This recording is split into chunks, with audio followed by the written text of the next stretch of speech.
When I was a younger man, I had an opportunity to help manage a pharmacy in Lincoln, Illinois. It was the first time I ever had exposure to leadership in any capacity. I mean, I'd helped and done youth group stuff, but really, I mean, I wasn't leading a whole lot. This was my first experience being a boss. And I wish I could say that I handled that level of authority and power responsibly, but I most definitely did not. I had the opportunity to, I was in charge of all the backroom stock management stuff. I managed the photo department at the CVS. I helped make scheduling. I took care of deposits and counted money and all of that stuff. But a large part of what I would do would be to help the regular associates do their job when they had angry, upset customers.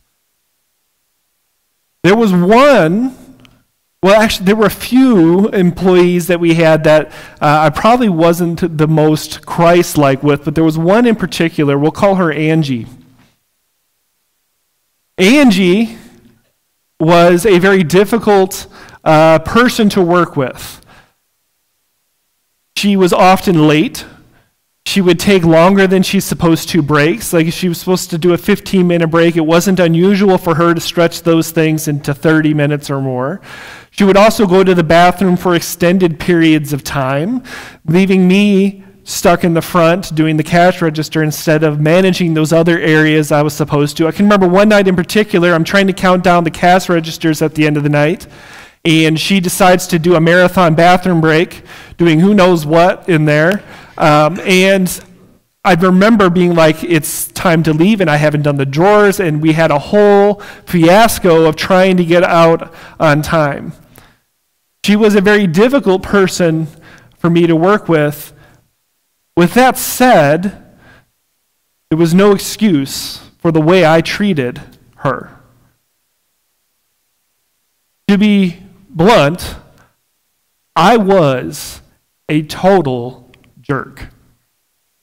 I had no kind words for her. If she did something correctly, I would never compliment the work that she did. Even those rare moments where she would excel at something, I never said anything nice about her. I would just kind of ignore her every chance I got. Every time she asked me to come and help with something, I always acted put out because I had more important things to do than to handle whatever drama she was dealing with up front. I rarely ever smiled at her. I never had a kind word to say. When she wasn't around, I talked bad about her to anybody who would listen. I was the worst. This morning we are wrapping up a series that we have been in for the last couple weeks, talking about conflict. And really the core of what we've been trying to look at is, what does it look like for us as followers of Jesus to confront and engage in conflict? Because as we've seen time and time again, we all experience conflict to some degree. Whether it be in our families or within the church or within the workplace, we deal with conflict. So what does it look like for us as followers of Jesus to do that in a healthy and responsible way? And how can we let Jesus guide us through these moments of conflict? So far, we've looked at family and how when it comes to family conflict, we are to clothe ourselves with things like mercy and kindness, humility, gentleness, patience, and love. We are to forgive and not let the hurt that we've experienced weigh us down. We are to forgive as Christ has forgiven us. Last week, we talked about conflict in the church. And really, the bottom line of last week was that we as followers of Jesus need to learn to listen. We need to learn to have empathy, and we need to begin to see that even though others in the church might have different traditions, they might have slightly different beliefs, they might have different ways of doing things, really at the core is the same general purpose and mission and priority. We're all working to accomplish the same thing, which is namely to have Christ known and to have people come to understand his sacrifice and submit their lives to him. This morning, I want to look at conflict one more time, and I want to look at it from this angle of the workplace. How do we handle situations where we work with people who don't pull their weight? How do we handle situations at work where our boss is a total jerk, like I was to poor Angie? How can we, as followers of Jesus, work in such a way that we honor Christ and we can use that platform as an opportunity to have Jesus shine in the lives of others? I think workplace conflict is uniquely difficult in that who here relies on their job to survive? Right? Like that's a lot of us. Like we need the job we have because there's this pesky thing called bills.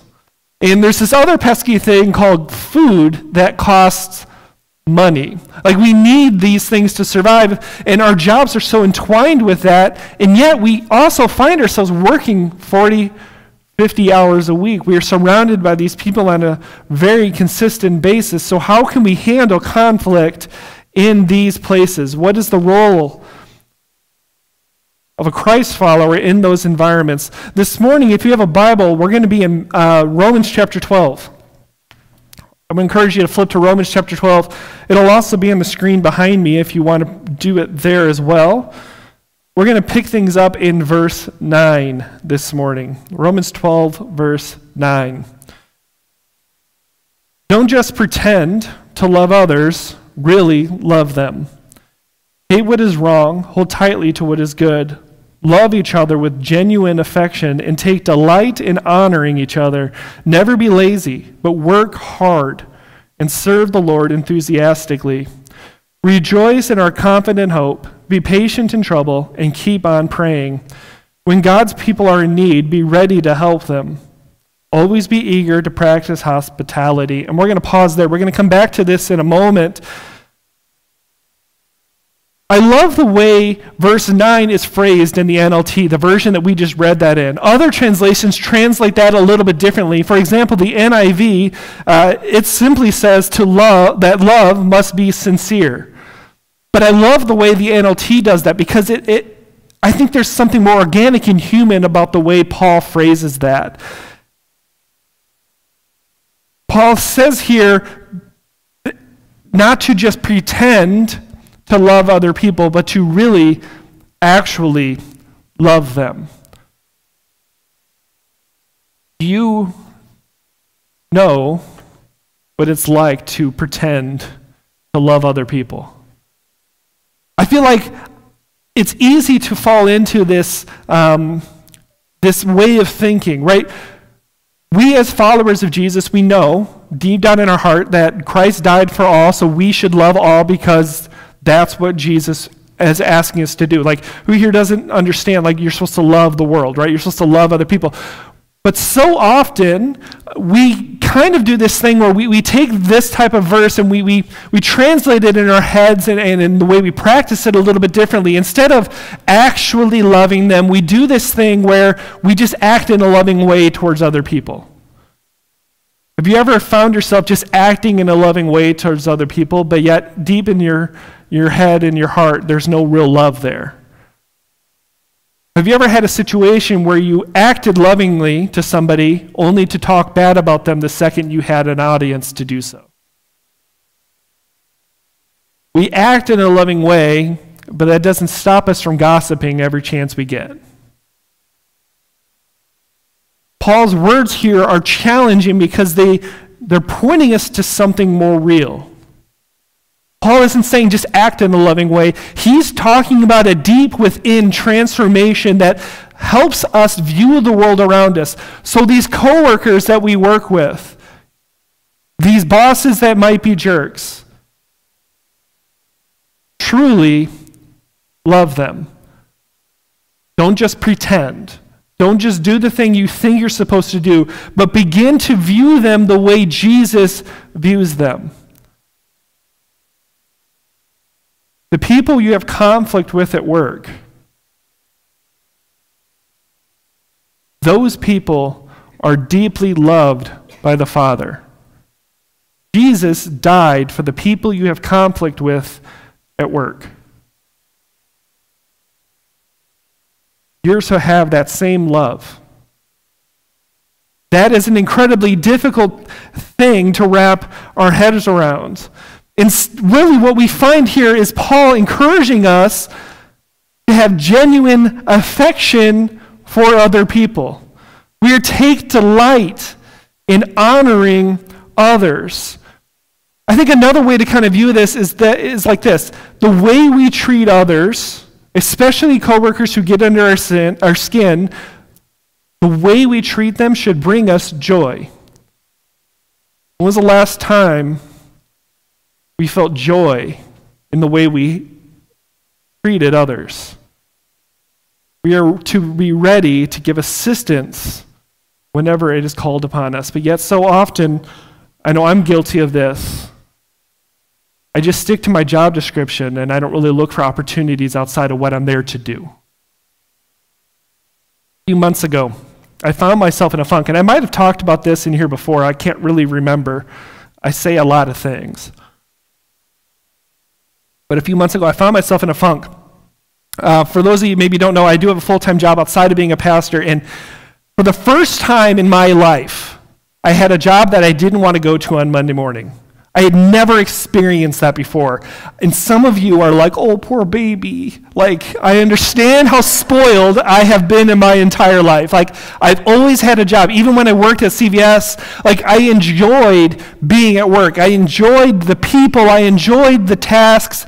I've always loved what I've done. And for the first time in my adult life, I had that thing that many of you might experience on a consistent basis where Sunday night comes, and you're getting ready for bed, and everything in you is just dread.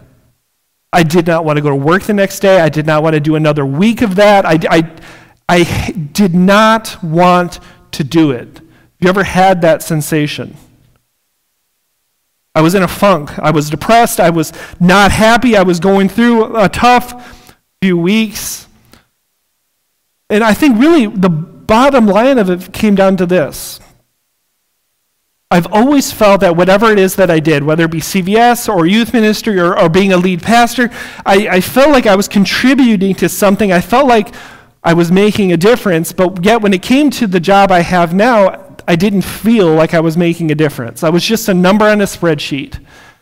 I was an easily replaceable person that they could find anybody to just come in and hit buttons on a keyboard to do the job I was doing. I was not contributing. I was not making a difference. And I felt like I was wasting my time. And then I came to the passage we read this morning.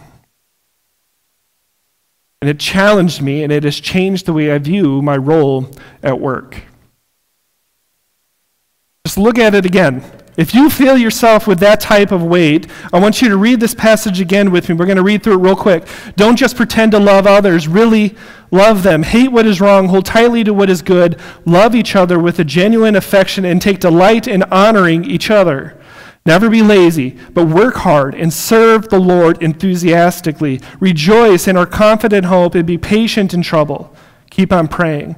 When God's people are in need, be ready to help them. Always be eager to practice hospitality. I began to see my work differently. I began to dwell on these words from these few verses, and that became the marching orders for the way I viewed my role. Instead of just going and doing a task, I began to see my life in this new light of I'm here to help others. So my motto, my mantra, if you will, became each and every day, how can I help somebody today?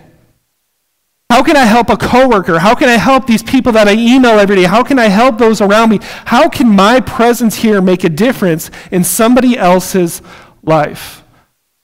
I started to view my opportunity there not just bound to my job description, but how can I be present for those around me? And since then, I have seen the power of being willing to help, of having eyes to see needs before needs are even expressed.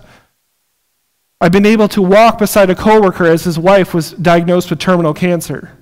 I've been able to be with my boss as her husband suddenly quit a job and had no safety net and had the unknowns all over their life. As he searched for a job, I was present and praying and a resource.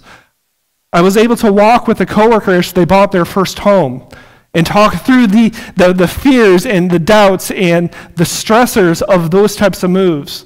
I was able to be with all of the insurance agencies I work with in Florida as they view a hurricane come barreling towards them right at the heels of an earlier hurricane. I was able to be present in people's lives. I was able to love people, really love them genuinely. Now here's the thing. That sounds great. It sounds really easy to say, but it's really easy to love people when you like them first, right?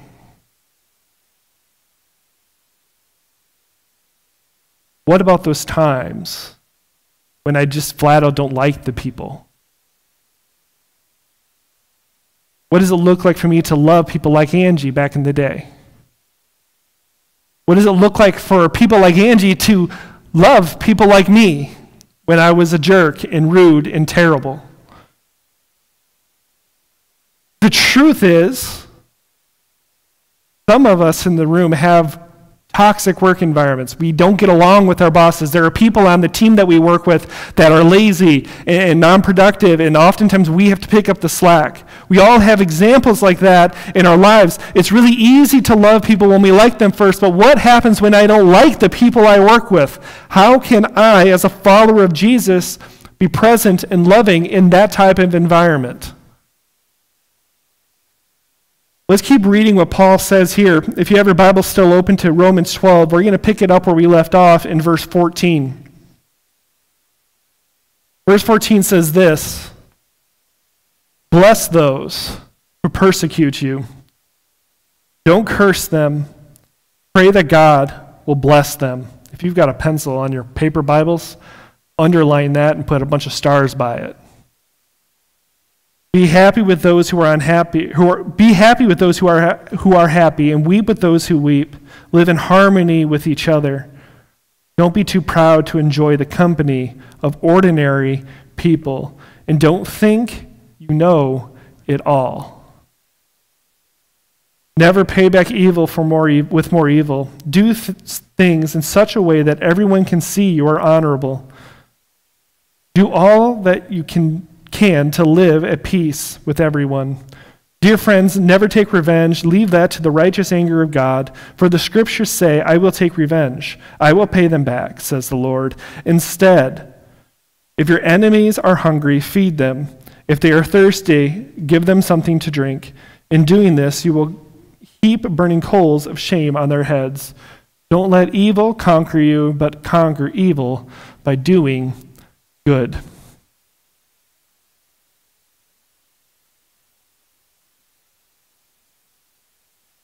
Bless those who persecute you. That boss who's a jerk to you, find a way to bless them. Instead of cursing the people you work with, who maybe you don't get along with, pray that God would bless them. Let me ask you this question. When was the last time you prayed that prayer? When was the last time you prayed that somebody you didn't agree with, that you didn't get along with, that you just didn't like, would be blessed? If you're like me, I pray for them, all right, but it's not blessings. Oftentimes my prayers in those types of environments are like, "Lord, give me the strength to deal with them." Like, that's what I ask for, right? Give me the strength to deal with their stupidity. I pray for them. Lord, give them opportunities other than this one so that they can move on and I can be free of them. Give me better opportunities so that I can get away from them. Like, those are the prayers that we often find ourselves praying. But that's not what Paul's inviting us to do here. Instead, he's asking us to pray that they are blessed. That's a hard type of prayer. Because to pray that kind of prayer, you really have to love them. You have to want what's best for them. You have to want their lives to thrive, even if they're jerks. That's a hard prayer. But really, what I want to focus on is what we find in verse 17, because I think of all the things that we read, this is the one that convicts me personally the most. The second part of verse 17, it'll be on the screen if you want a reminder on it. Do things in such a way that everyone can see you are honorable. I think another way to look at that could be do things in such a way that people can see Jesus at work in your lives. Does your boss see Jesus at work in your life? Do your coworkers? So often when it comes to the workplace, I think conflict is handled so differently because I think primarily the emphasis we place in our work personas is we are great. You want to work hard so you can get the promotion. You want to work hard so you can get a raise. You want to work hard so that you can look better than those around you so that you can get put ahead. Like that's kind of the way culture treats work, right?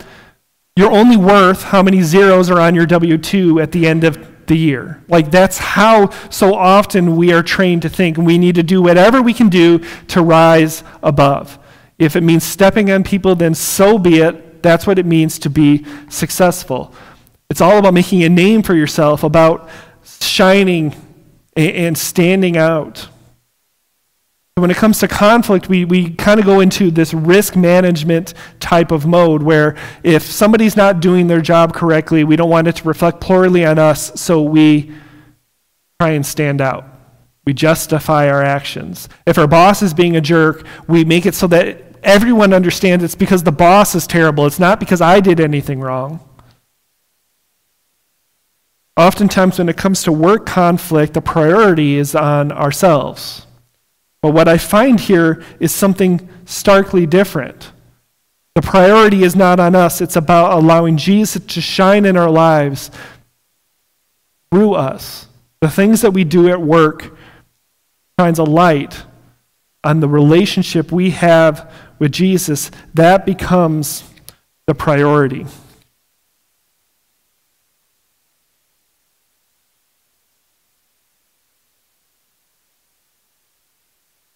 There have been a lot of books over the course of my life that have made an impact in the way I view the world. Those of you that know me well, you know that I'm a big reader. Reading is what I prefer to do.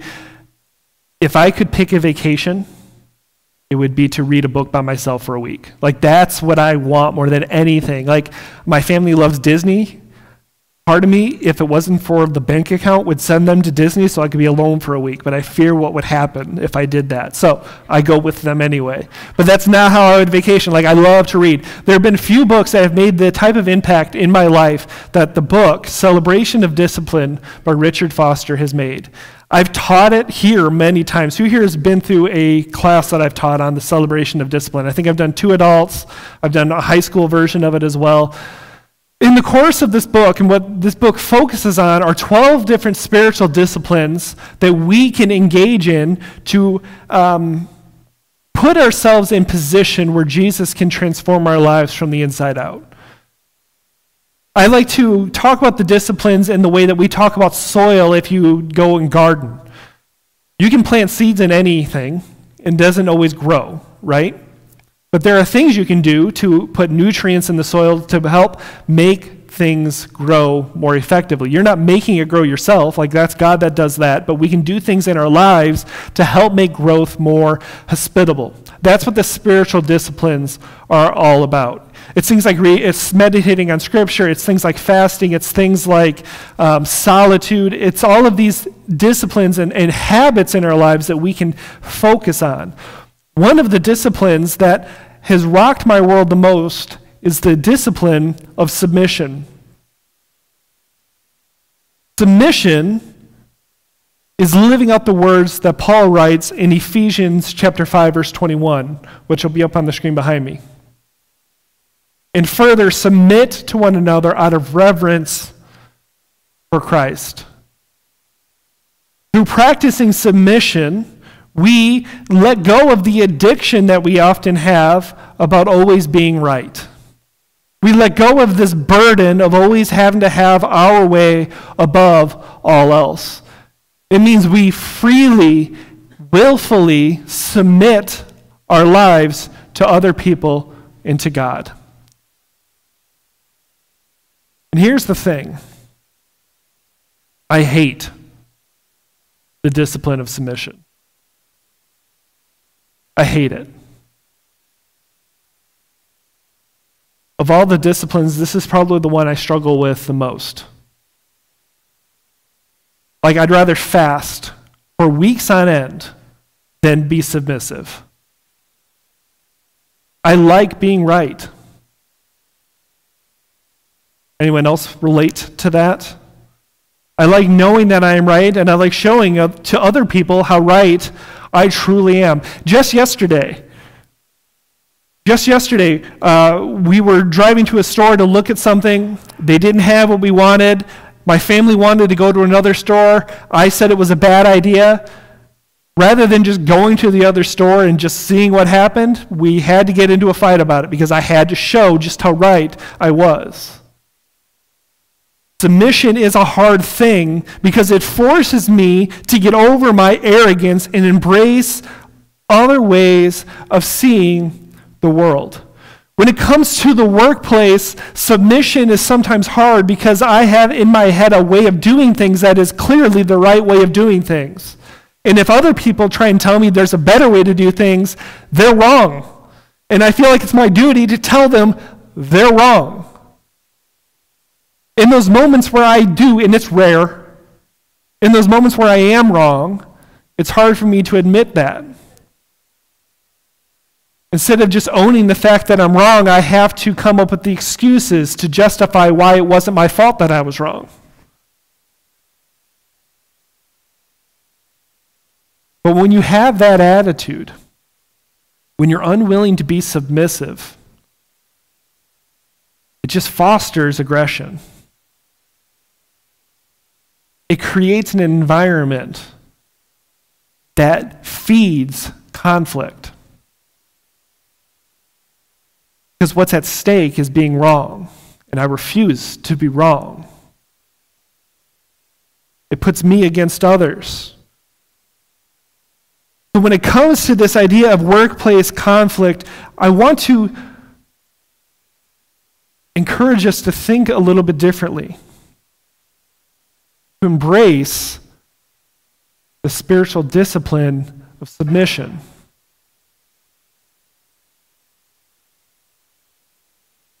How about even taking it a step further? Who here hates being wrong more than anything? Who else is my people?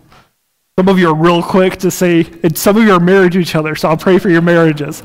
Your marriage is just like ours because we both have the same problem. She didn't raise her hand because she can't admit that she's wrong.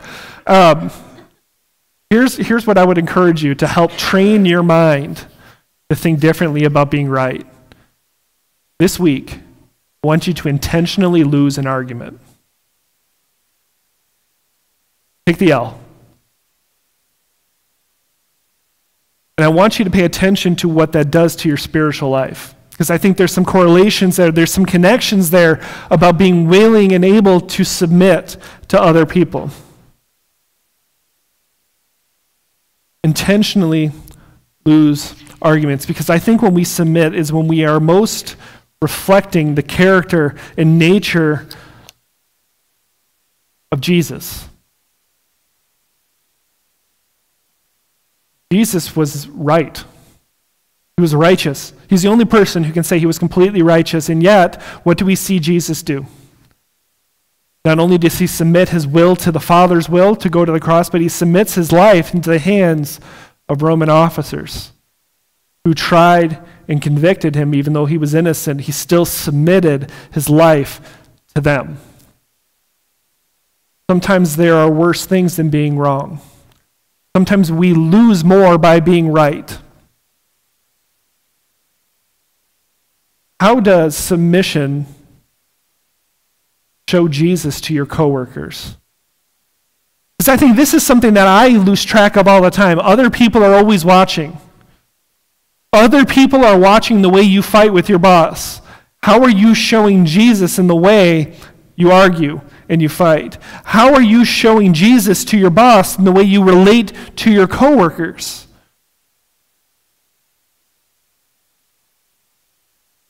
What kind of impact can we make for Christ when we submit out of reverence for him, when we take notes from his life?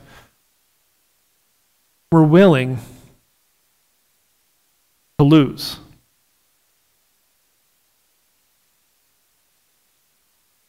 As we wrap up this series, here's what I'm hoping we begin to see.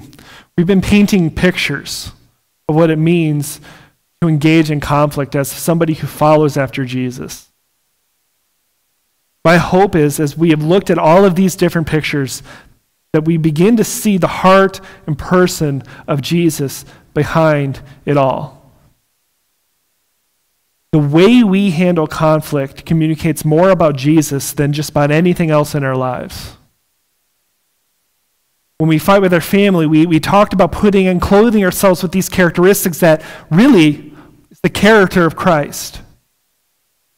When we talk about conflict in the church, we put aside our own preferences in order to magnify Jesus in our communities. When we talk about conflict in the work, really, we're putting on the nature of a servant, much like Jesus did, coming to this earth as the full Son of God, yet still allowing himself to be crucified.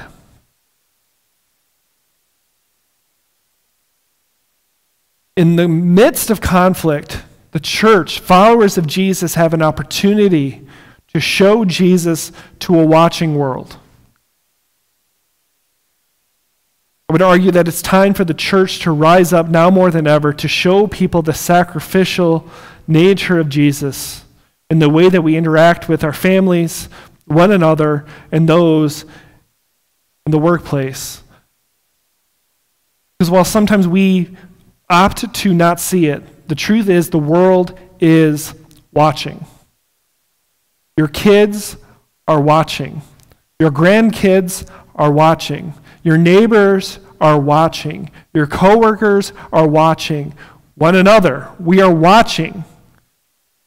Are we focused on telling our story or his in the way that we engage with others? Let's pray. Lord, we thank you so much for the opportunity we have to live life with one another. We are thankful for the opportunities that we have to show the grace and mercy of your Son in the workplace. Help us to embrace humility. Help us to overcome our arrogance and self-righteousness. Help us to embrace an attitude of submission. Help us to lose with grace, dignity, and to engage with others in such a way that we don't shine, but instead you shine. Help us to live in such a way that the transformation that has happened within us is evident in all that we do. Help us to genuinely love and to always be willing to help. Help us to be present. Help us to create space in our lives where you can work, not only to transform our lives, but those around us. Lord, it's in your name that we pray. Amen.